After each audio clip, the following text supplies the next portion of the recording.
Hello friends, গরমের মধ্যে চাটনি খেতে কার না ভালো লাগে। তো আজকে নিয়ে আসলাম গরমের মধ্যে আমের চাটনির রেসিপি। তো এটার জন্য আমি আমগুলোকে সুন্দর মতো করে কেটে এটাকে সুন্দরভাবে ধুয়ে নেব। তো তারপরে এর মধ্যে পরিষ্কার পানি দিয়ে এটাকে সিদ্ধ করে নেব কিছুক্ষণ।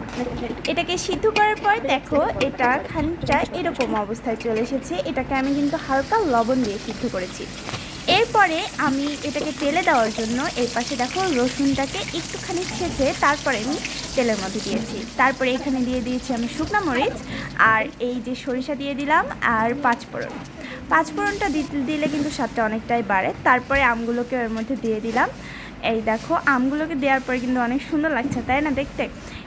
এরপরে আমি দিয়ে দিচ্ছি চিনিটাকে তোমরা তোমাদের স্বাদ মতো দিবা।